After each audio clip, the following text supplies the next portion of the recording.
So here's the pumping side of my water system at the Salina farm.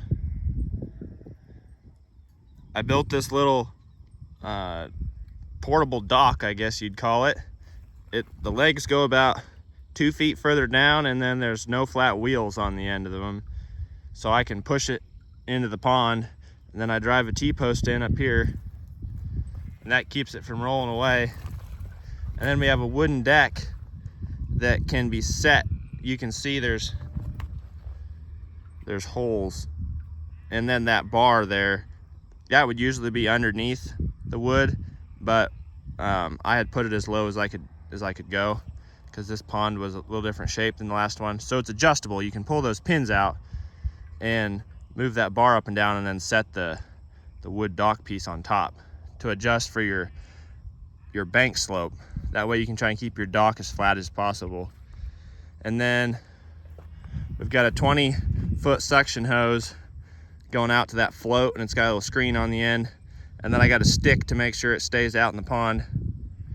And then we just have a whole stack of fittings to go from the 2-inch port out, and we go to 1.5, so we get good flow around the corners. And then we get up here and we go to the cheaper 1.25-inch pipe, and there's about 1,000 feet of that over that way, where the sheep are over there somewhere. So this pump is the perfect pump for this. It's a Max, not the truck. Duro.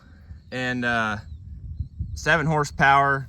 It's a high pressure, low volume pump. So it'll do about 70 gallons a minute, but it can go to like 115 PSI. It's the only pump in that price, in about a $400 price range, that I can find that'll do that.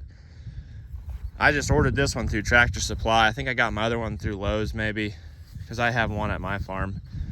If you want a pump that's gonna do that much pressure, you don't get this one, you're gonna have to buy like a $1,000 Honda. So for the money, this one's totally worth it. And the reason you need to be able to make a lot of pressure is the friction of it going down that pipe is gonna just kill your flow if you don't have pressure.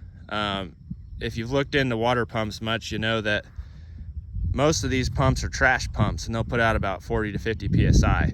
But 40 to 50 PSI, if you look at the chart, they're only putting out like 10 gallons a minute. This thing will do like 50 gallons a minute at 50 PSI. So it's the pressure, the curve related to how much volume is what I was looking at. And you need a higher pressure pump, because this one's way more efficient at the higher pressures. Just don't close the valve on it, because it'll blow something up, because 115 PSI is hard to hold in. But anyway, that's our little poor boy system here. We can, I could get it ready to move in 20 minutes probably. I'd just tie a rope on the back here with the gator and drag it out, and we'd head for another pond. So that's how it works.